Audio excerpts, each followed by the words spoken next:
Sandwiches, check. Juice box, need more. Dentist at 3:15. Yes, I'll review the Q3 projections before noon. Mom, I'll call you back. She was the woman who remembered everyone's birthday. Who showed up with food when neighbors had surgery. Who held her family together with both hands and never once complained. But on a Tuesday morning in November, she almost deleted a 63-second voicemail from her mother. This is the story of what was inside it. And what it cost her to almost miss it. There is a kind of woman that every family has. You know her. You might even be her. She is the one who keeps the calendar in her head. The one who remembers that her sister's anniversary is on the 14th, that her daughter needs a permission slip signed by Friday, that her mother's doctor appointment needs to be rescheduled because it falls on the same day as the school play. She is the one who sends the birthday cards early, who organizes the holiday dinners, who fields the phone calls from people who are falling apart and somehow always knows what to say. She is the woman who holds everything together. And she does it all without ever once stopping to ask whether anyone is holding her. Sandra Calloway was that woman. She had been that woman for so long that she had almost forgotten she was anything else. And on a gray Tuesday morning in Columbus, Ohio, a 63-second voicemail from her 72-year-old mother was sitting on her phone, unplayed, unheard, and dangerously close to being permanently deleted. What Sandra didn't know in that moment, what she couldn't have known, was that in less than 48 hours, everything would change. And that the decision she made about that voicemail, whether to listen or to delete, would be the most important decision she had made in years. Before we go further into Sandra's story, we want to hear from you. Let us know in the comments where you're watching from. We'd love to hear from you. And don't forget to hit that subscribe button so you never miss any of our upcoming videos. To understand why that voicemail almost never got heard, you have to understand the life Sandra Calloway was living. Sandra was 49 years old and lived in a 3-bedroom house on the east side of Columbus, Ohio, with her husband, Greg, who worked in commercial real estate, and her 17-year-old daughter, Lily, who was in the middle of applying to colleges and had the kind of daily emotional weather that only a teenager in application season can produce. Sandra worked full-time as a regional operations manager for a mid-size healthcare staffing company, which sounds like an important title because it was one. She managed a team of 14 people, oversaw 3 regional offices, handled scheduling crises, compliance reviews, and the kind of interpersonal conflicts that arise when you have 14 people who all believe they are working harder than everyone else. She was good at her job. She was exceptionally good at it. But good at her job meant that her phone never stopped. It meant that her mornings started before 6 and her evenings ended well after 9. It meant that the boundaries between her work life and her personal life had, over the years, slowly dissolved until there was no real boundary left. Just one long continuous day broken up by sleep, school pickups, and grocery runs. And layered on top of all of that was the invisible work. The work that no one schedules and no one acknowledges. The emotional labor of keeping a family functioning. The mental load of tracking 100 small things at once. Sandra would later describe that season of her life to a friend as feeling like she was carrying a backpack that kept getting heavier, and no one around her seemed to notice it was there. To understand why that voicemail almost never got heard, you have to understand the life Sandra Calloway was living. Sandra was 49 years old and lived in a 3-bedroom house on the east side of Columbus, Ohio, with her husband, Greg, who worked in commercial real estate, and her 17-year-old daughter, Lily, who was in the middle of applying to colleges and had the kind of daily emotional weather that only a teenager in application season can produce. Sandra worked full-time as a regional operations manager for a mid-size healthcare staffing company, which sounds like an important title because it was one. She managed a team of 14 people, oversaw 3 regional offices, handled scheduling crises, compliance reviews, and the kind of interpersonal conflicts that arise when you have 14 people who all believe they are working harder than everyone else. She was good at her job. She was exceptionally good at it. But good at her job meant that her phone never stopped. It meant that her mornings started before 6 and her evenings ended well after 9. It meant that the boundaries between her work life and her personal life had, over the years, slowly dissolved until there was no real boundary left, just one long continuous day broken up by sleep, school pickups, and grocery runs. And layered on top of all of that was the invisible work. The work that no one schedules and no one acknowledges. The emotional labor of keeping a family functioning. The mental load of tracking 100 small things at once. Sandra would later describe that season of her life to a friend as feeling like she was carrying a backpack that kept getting heavier, and no one around her seemed to notice it was there. Sandra grew up in the kind of Midwest household where love was demonstrated through action, not words. Her mother, Eleanor, was the daughter of a coal miner's family from southern Ohio.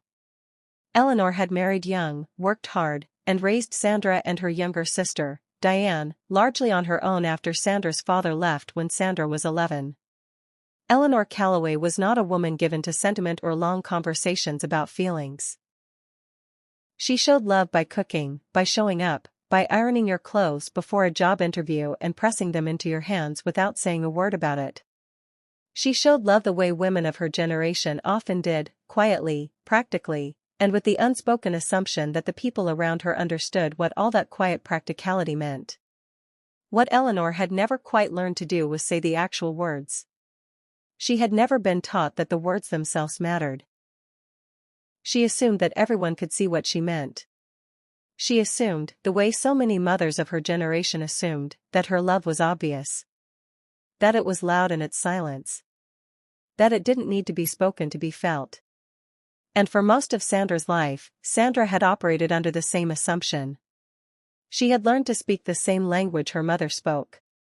The language of doing, not saying. The language of showing up, not opening up. And so between these two women, who loved each other profoundly, completely, in the deepest possible way, there existed a silence.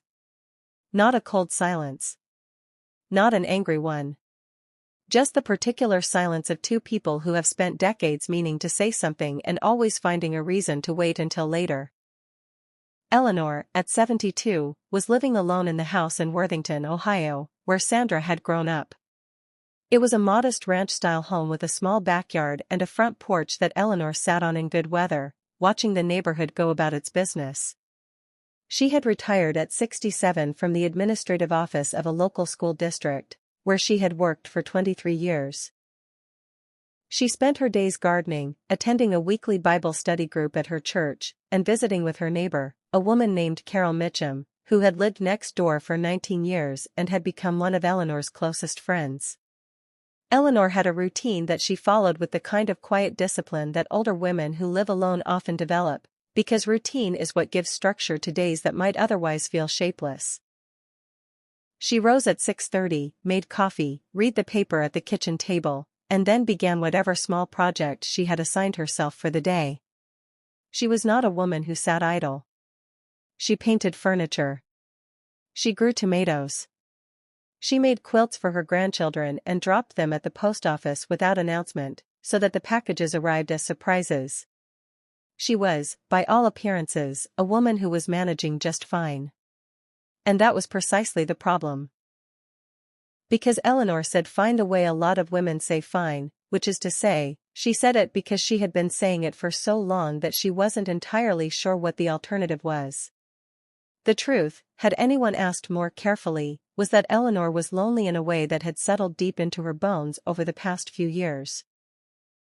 Since retirement, since the death of two close friends, since the gradual reduction of her world to the square footage of that ranch house and its front porch, she had felt a quiet ache that she wouldn't have known how to describe even if someone had asked. She didn't want to burden Sandra. She knew how busy Sandra was. She had watched Sandra carry the weight of her own life for years with admirable, heartbreaking competence, and Eleanor had made the decision, years ago, that she would never add to that weight. She would be the one thing in Sandra's life that didn't require anything. She would always say fine. She would always say don't worry about me. She would leave the voicemails cheerful and brief and would never let on that what she really wanted, more than anything in the world, was just to hear her daughter's voice. Sandra called her mother roughly once a week. Sometimes twice. The calls were warm but brief. They talked about Lily's college applications, about Greg's work, about the weather, about a quilt Eleanor was making. They said I love you at the end. They said take care of yourself. They said I'll talk to you soon. And then the call ended and Sandra went back to her day and Eleanor went back to hers, and the weeks accumulated into months, and the months into years, and the distance between them. Not geographic distance but emotional distance, the kind that grows when two people stop saying the things they actually mean, grew in that slow, almost imperceptible way that distances do when no one is paying attention. Neither of them was angry. Neither of them was resentful. They had simply drifted in the way that people drift when life is full and time is short and the conversations that need to happen keep getting pushed to a later that never quite arrives. This is not an unusual story. In fact, it is an almost universal one. Research on adult relationships between parents and their adult children shows consistently that the quality of contact matters far more than the frequency. You can call your mother every week and still be miles away from her if the calls never go beneath the surface. You can say I love you every single time and still leave so much unsaid that the words begin to feel like a habit rather than a truth. Sandra and Eleanor loved each other. But they had stopped really talking to each other somewhere along the way. And neither of them knew exactly when it had happened. The week of November 4th began like every other week in Sandra Calloway's life. Monday brought a staffing crisis at the Cincinnati office. 2 nurses had called out sick simultaneously, a shift was uncovered, and Sandra spent the first 4 hours of her morning rearranging coverage across 3 facilities while simultaneously reviewing a compliance report that was due to the regional director by noon. By the time she surfaced from the crisis, it was 1:15 in the afternoon and she had not eaten lunch. She grabbed a granola bar from her desk drawer, answered 14 emails, and then drove to Lily's school for a meeting with the college counselor, which ran long because Lily had decided at the last minute that she wanted to reconsider one of her applications. The meeting ran 40 minutes over. Sandra was back home by 7, made dinner, helped Lily edit a paragraph of her personal statement, and was in bed by 10:30, which was, for her, early. Tuesday arrived without ceremony. It was the kind of gray, overcast November day that Columbus produces in long, unbroken stretches, the sky the color of old pewter, the air carrying that flat, damp chill that settles into the Midwest in November and doesn't leave until April. Sandra was in the car by 7:15. Her phone was in the cup holder, face up, catching the pale light. And at 9:47 in the morning, while she was sitting in a conference room presenting third-quarter projections to her department head, her phone buzzed on the table. The screen lit up. The contact name read, MOM. Sandra's eyes went to it for half a second. Then she looked back at the projection screen. Then she slid the phone face down on the table. She would call her back later. She was in the middle of something. Eleanor called again on Wednesday. It was 3:47 in the afternoon, and Sandra was in the school pickup line, inching forward in a line of SUVs, the radio on low, her mind already cataloging everything she needed to do when she got home. She felt the buzz. She glanced at the screen. MOM. She thought about answering. She genuinely thought about it. But Lily was already walking toward the car, backpack over one shoulder, earbuds in, and Sandra knew that if she picked up the phone now the conversation would be choppy and distracted, and she would be half present and half listening, and that wasn't fair to Eleanor. She would call her tonight, she thought.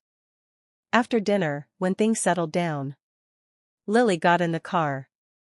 They talked about Lily's day. They talked about the application. They stopped at the pharmacy on the way home. Sandra made dinner. Greg came home late. Lily disappeared into her room. Sandra sat at the kitchen table with a cup of tea that went cold while she answered emails on her laptop. By 9 o'clock, she was exhausted. She thought briefly about calling Eleanor and then she thought, it's too late to call now, she goes to bed early, I'll call her tomorrow. She closed the laptop. She turned off the kitchen light. She went to bed. The voicemail sat on her phone, unplayed, sitting quietly under 17 other notifications, waiting. Thursday morning. Sandra was in her car at 7:20, coffee in hand, heading toward the office. The sky was the same flat gray it had been all week. She stopped at a red light and, in that small window of stillness, she picked up her phone and looked at her notifications. There were emails. A text from Greg. A reminder about Lily's orthodontist appointment. And there, buried near the bottom, was the voicemail notification. One new voicemail. Mom. Tuesday 9:47 a.m. Sandra stared at it for a moment. The light changed. She set the phone back in the cup holder. 2 miles down the road, something made her pick it up again. She couldn't explain it later. She said it was just a feeling. The kind of feeling that lands quietly in your chest without announcing itself. She pulled into a gas station parking lot on the right side of the road. She put the car in park. She pressed play. And what came through the speaker of her phone, in the voice of her 72-year-old mother, stopped her completely. Sandra, honey. It's Mom. I know you're busy, you're always so busy, and I understand. I don't want to bother you. I was sitting here this morning with my coffee, and I was looking at that photograph I keep on the side table. The one of the two of us at Lake Erie. Do you remember that trip?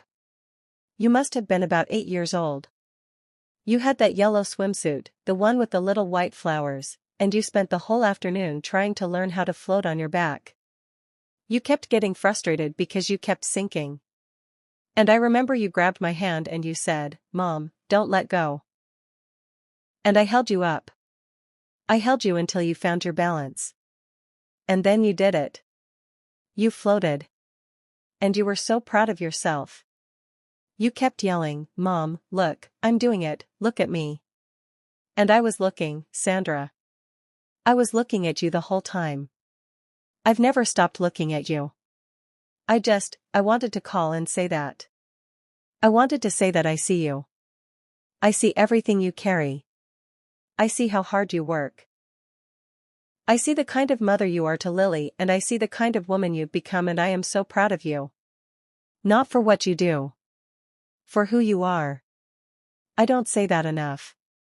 Our family never was very good at saying things out loud. But I wanted you to know. I love you, Sandra. I love you more than I know how to say. Okay. That's all. Call me when you get a chance, sweetheart. I love you. Bye-bye. Sandra sat in that gas station parking lot for 22 minutes. She did not move. She listened to the voicemail again. And then again. She did not cry immediately. What she felt first was something harder to name, a pressure in her chest, a tightening in her throat, the physical sensation of something cracking open that had been sealed for a very long time.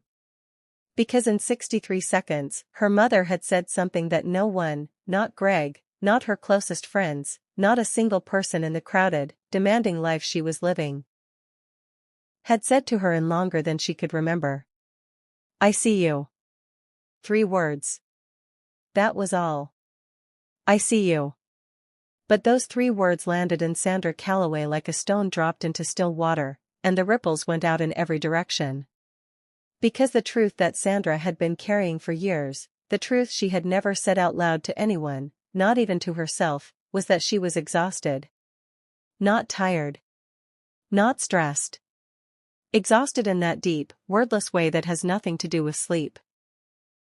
She was exhausted by the invisibility of her own effort. By the way she held everything together and no one seemed to see the holding. By the way she poured herself out every single day and no one seemed to notice that the jug was getting empty. And her mother, her quiet, reserved, practical mother who had never been particularly good at saying things, had somehow seen exactly that. Had seen it from 4 hours away. Had sat in her kitchen on a Tuesday morning and had picked up the phone and had said, I see you. And the dam broke.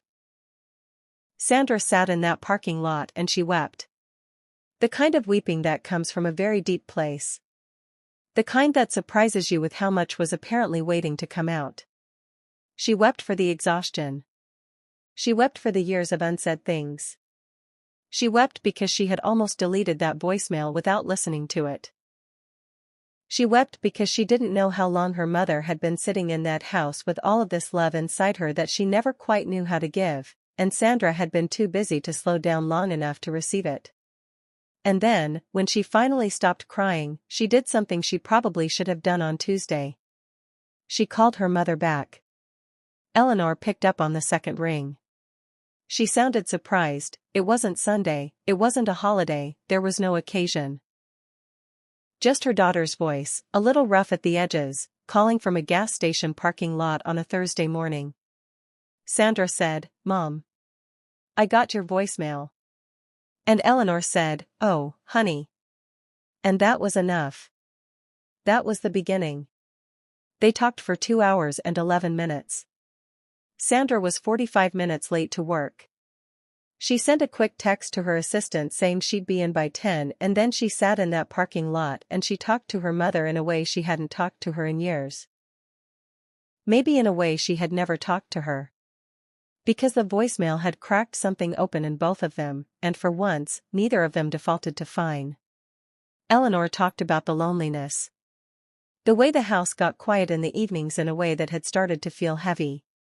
The way she missed Sandra's father sometimes so acutely that it took her breath away, even after all these years. The way she watched Sandra's life from a distance and felt proud and worried and helpless all at once. Proud because Sandra was extraordinary, worried because she could see the exhaustion even through a phone screen, helpless because she didn't know how to say any of this without feeling like a burden. And Sandra talked too.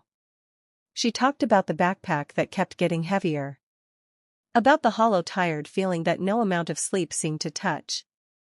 About the way she had been going through the motions of her life at full speed without once stopping to ask herself whether she was actually okay. She talked about how much she missed Eleanor, not missed her in a geographic sense, but missed the version of their relationship that she could feel they were both capable of. Because the voicemail had cracked something open in both of them, and for once, neither of them defaulted to fine. Eleanor talked about the loneliness. The way the house got quiet in the evenings in a way that had started to feel heavy. The way she missed Sandra's father sometimes so acutely that it took her breath away, even after all these years. The way she watched Sandra's life from a distance and felt proud and worried and helpless all at once. Proud because Sandra was extraordinary, worried because she could see the exhaustion even through a phone screen, helpless because she didn't know how to say any of this without feeling like a burden. And Sandra talked too. She talked about the backpack that kept getting heavier. About the hollow tired feeling that no amount of sleep seemed to touch. About the way she had been going through the motions of her life at full speed without once stopping to ask herself whether she was actually okay. She talked about how much she missed Eleanor, not missed her in a geographic sense, but missed the version of their relationship that she could feel they were both capable of, if only they would stop protecting each other from their own feelings for long enough to actually have it. They cried. They laughed. They talked about the Lake Erie trip and the yellow swimsuit and what it had felt like to learn to float. They talked about Sandra's father. About Diane. About Lily. About all the things that mattered that had been getting crowded out by all the things that were merely urgent. When they finally said goodbye, Sandra sat in the parking lot for another few minutes. She felt lighter than she had in months. She felt scraped open and raw and relieved all at once. She sent her mother a text that said, "I love you. I'm sorry I don't call enough. I'm going to do better." Eleanor replied 3 minutes later with a single sentence, "You've never needed to be sorry, baby. I love you more than you know." Sandra read it twice. Then she started the car and drove to work. She had no idea what was coming. None at all. It was a Saturday morning when Carol Mitchum noticed. November 9th. Carol had lived next door to Eleanor for 19 years, and in all that time she had learned Eleanor's rhythms the way you learn the rhythms of someone whose life runs close to yours. Eleanor rose early. The kitchen light was always on by 6:45. the front door opened by 8 for the morning paper. The car was moved on Tuesdays and Fridays when Eleanor went to the market or to her Bible study. Carol knew all of it. So when she walked out to her own front porch that Saturday morning and noticed that Eleanor's paper was still on the step at 9:15, and that the kitchen light was not on, and that the curtains in the front room had not moved, she felt something shift in her chest. She stood on her porch for a moment, looking at the house. She told the detective later that it wasn't panic, exactly. It was more like a quiet, certain dread.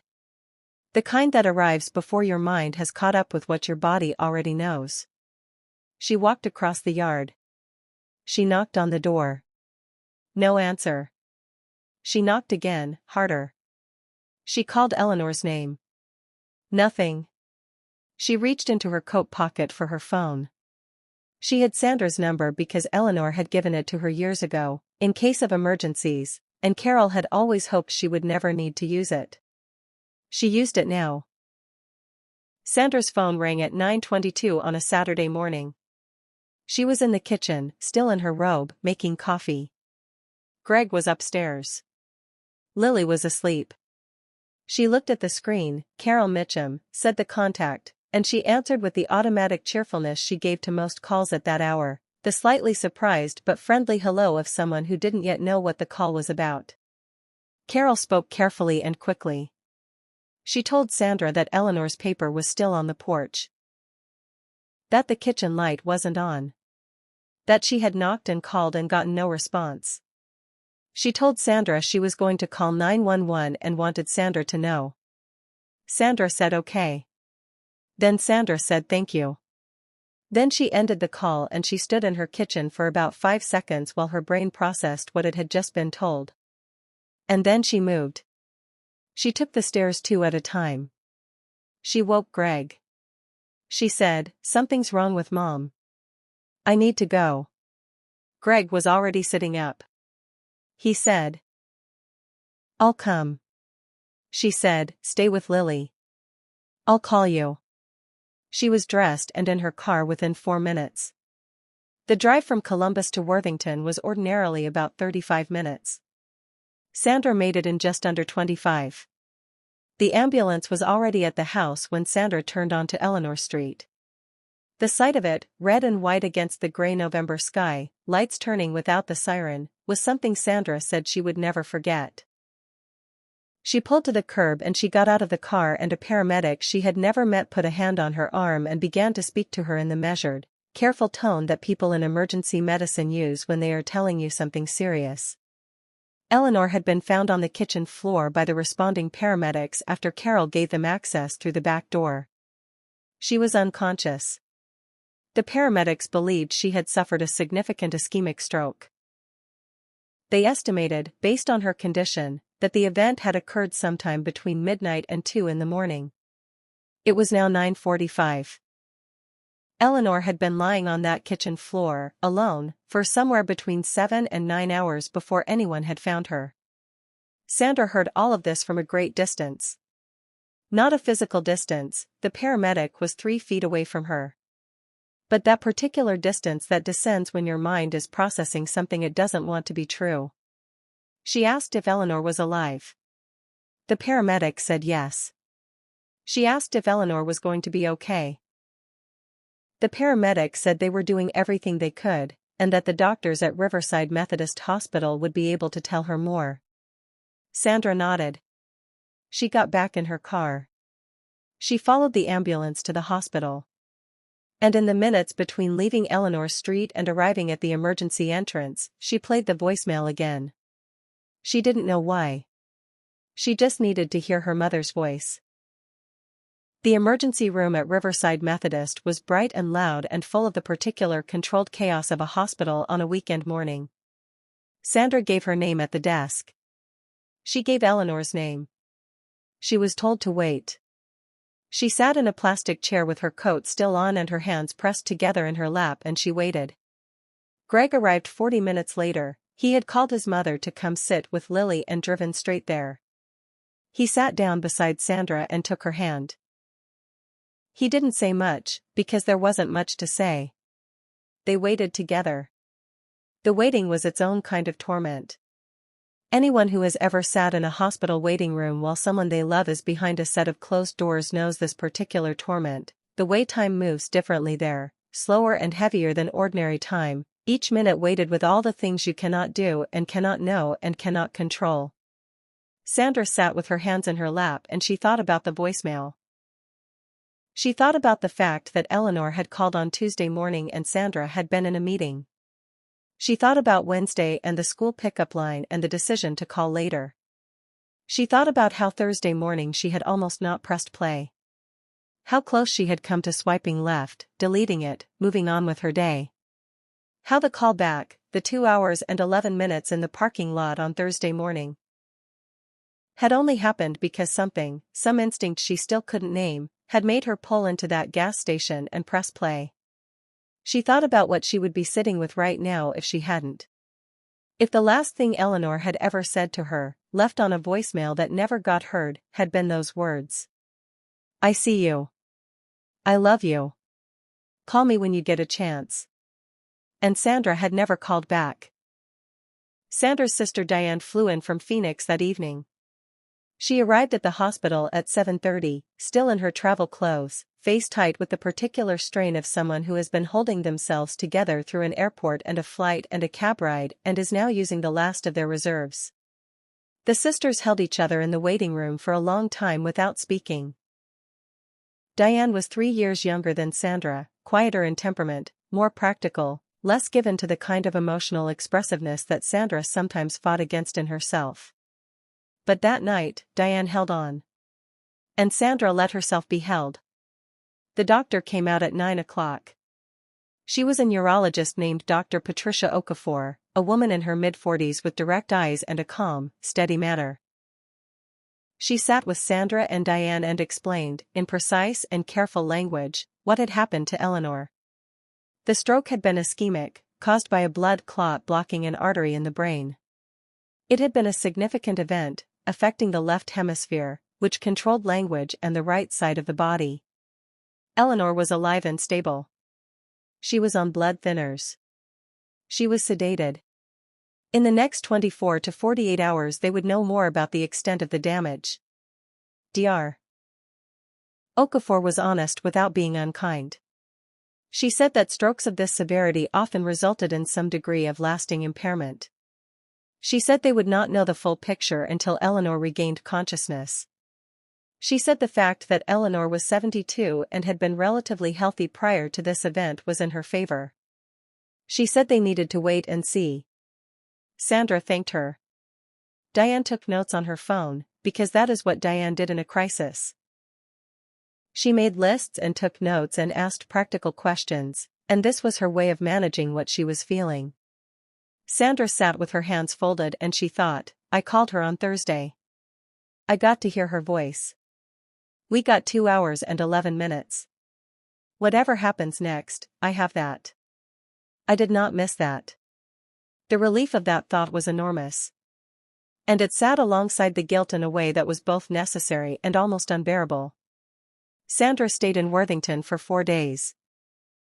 She slept in her childhood bedroom, in the same twin bed with the same quilt, one of Eleanor's, that she had slept under as a girl.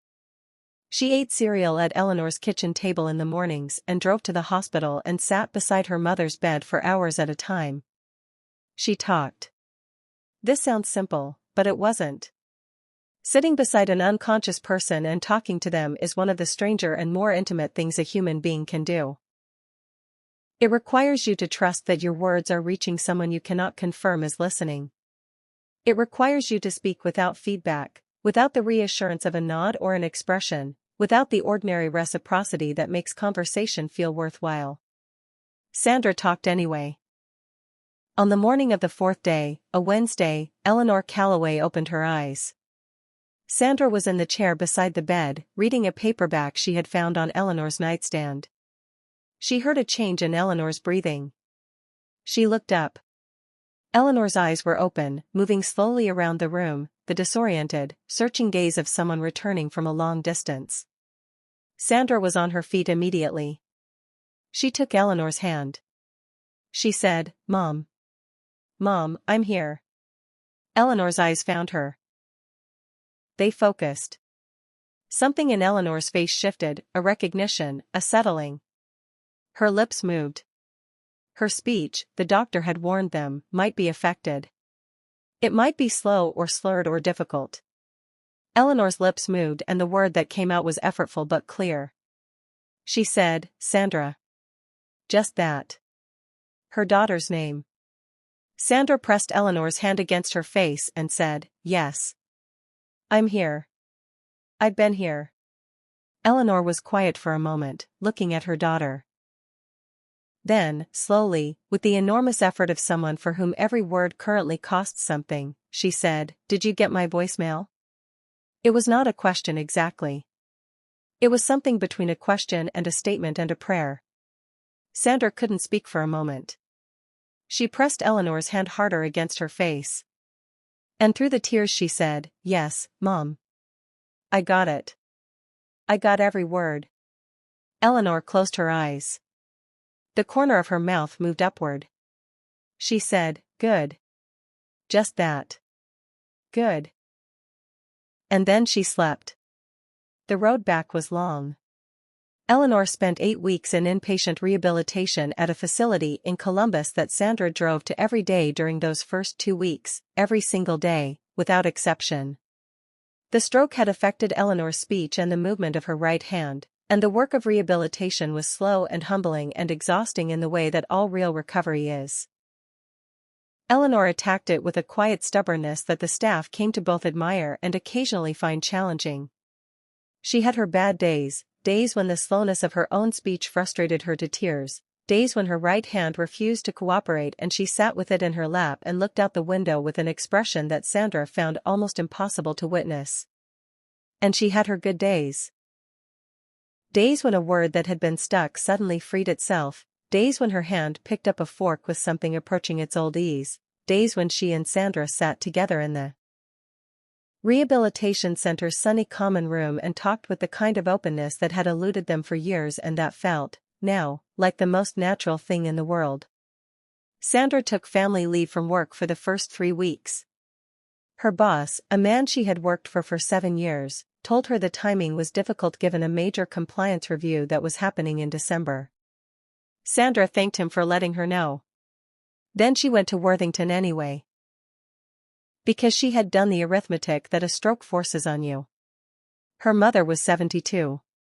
Even with a full recovery, the arithmetic of time was no longer forgiving. And Sandra was not going to be on the wrong side of that arithmetic again. She had made a choice on a Thursday morning in a gas station parking lot that she was going to honor for the rest of her mother's life. One evening during the 3rd week of Eleanor's rehabilitation, Sandra and Diane sat on Eleanor's back porch while Eleanor slept. It was late November, cold enough for their breath to show, and they had pulled blankets off the living room couch and wrapped themselves in them, holding cups of tea and looking out at the dark backyard where they had grown up playing. They sat in silence for a while. The kind of silence that is not empty but full. Full of everything that had happened, and everything that had almost happened, and everything they were both still trying to process.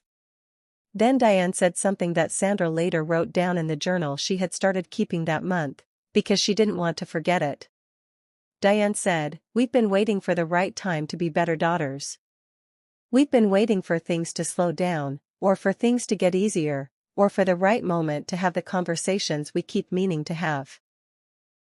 And there is no right time, Sandra.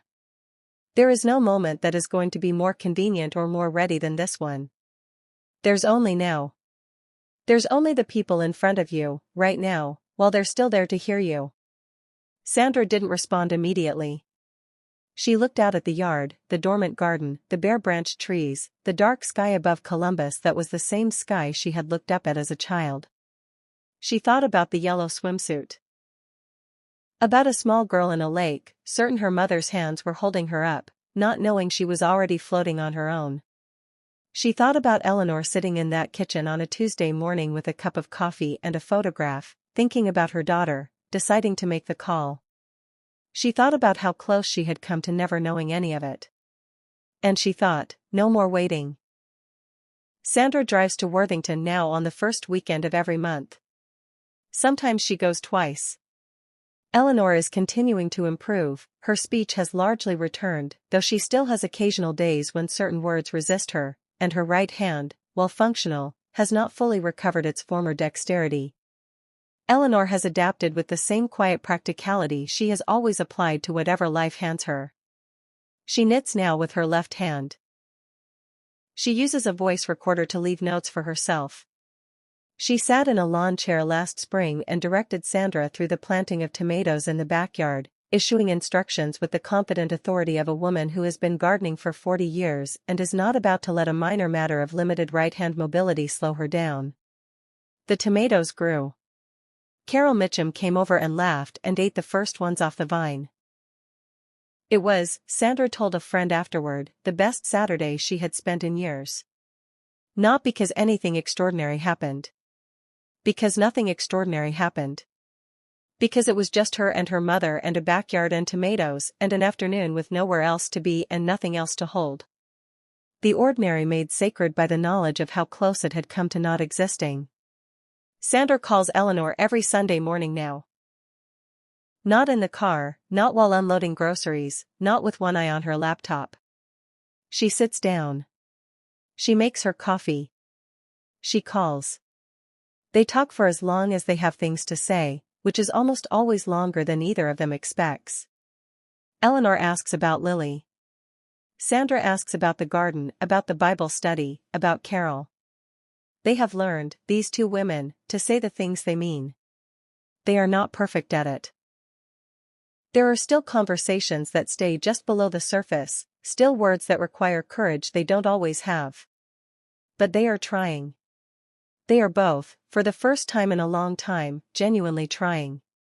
Lily mentioned to a friend recently that her grandmother Eleanor is the person who always picks up the phone. That you can call her at almost any hour and she will pick up and she will talk to you and she will listen and she will never once make you feel like you are bothering her. And she said, I want to be like that someday. I want the people I love to know that I will always pick up. Sandra heard about this secondhand, from the friends. Mother, and she stood in her kitchen for a long moment after she heard it, just standing there, thinking about what it means to model something for your children. Thinking about how they watch everything you do. Thinking about how Lily had watched her, all these years, and was now beginning to make her own choices about what kind of woman she wanted to be. And Sandra thought, if that's the legacy that comes out of this. If what Lily takes from all of this is the lesson that you pick up the phone, that you show up, that you let the people you love know they are seen, then something real was built from something that could have broken everything. Here's what Sandra Calloway knows now that she didn't know before. She knows that the people who love you are not always going to tell you what they need. They are going to say fine because that is what they have been taught to say. They are going to manage on their own because they don't want to burden you. They are going to sit in a kitchen on a Tuesday morning with a cup of coffee and a photograph and feel a love so enormous they can barely contain it, and the only way that love is going to reach you is if you slow down long enough to hear it. She knows that the distance between two people who love each other is almost never about a lack of love. It is about the words that didn't get said. The calls that got postponed. The conversations that kept getting pushed to a later that, for some people, never arrives. She knows what it feels like to almost miss something irreplaceable. To stand on the edge of a loss so profound that the shape of it changes everything, and to be pulled back from that edge not by anything dramatic, not by heroism or crisis intervention or some grand gesture, but by a gas station parking lot and a 63-second voicemail and a decision to press play instead of delete. She knows that the ordinary Tuesday is the most precious day there is. The coffee. The kitchen table. The phone call you keep meaning to return.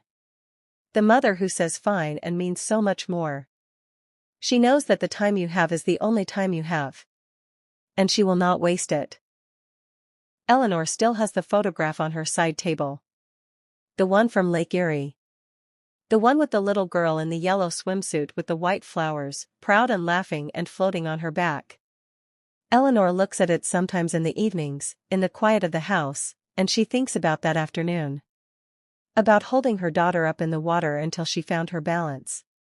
About the moment she let go, gently, without Sandra noticing, and Sandra floated on her own. About the way Sandra kept calling out, "Mom, look. Mom, don't let go." And Eleanor had said, "I've already let go, baby. You're doing it yourself." She thinks about that exchange and she thinks, I've been letting go my whole life. Letting her go into her own life, her own strength, her own way of doing things. And all of this time she has been floating. She has been doing it herself. She just needed to know I was still watching. Sandra was always doing it herself. She just needed to hear that I could see her. Eleanor sets the photograph back on the table. She picks up her phone. It is a Sunday morning. The 1st of the month. And right on time, because Sandra is always right on time now, the phone begins to ring. Before you go anywhere, we want to ask you something. Think about the last time someone really important in your life called you, and you let it go to voicemail. Not because you were unavailable, because you were busy with something that felt more urgent in the moment. Is that person still there? Are you sure? And think about the people in your life who say fine when you ask how they are, who hold themselves together so well, so quietly, that it never occurs to anyone to look more closely. What would it mean to them if you called this week, not because something is wrong, not because there's a reason, but just because you wanted to hear their voice? Drop a comment below. Not an explanation. Not a long story. Just a name. The person you're going to call this week. That's all we're asking. Just a name. We'll read every single one of them. And if this story stayed with you, if it reached something in your chest that needed to be reached, please share it with one person. You don't need to explain why. Just send it. Because somewhere out there is a woman sitting at a kitchen table with a cup of coffee and a photograph, thinking about someone who hasn't called in a while. And you might be the call she's been waiting for. Don't make her wait any longer. Thank you for watching. Subscribe so you never miss what's coming next. And go make the call.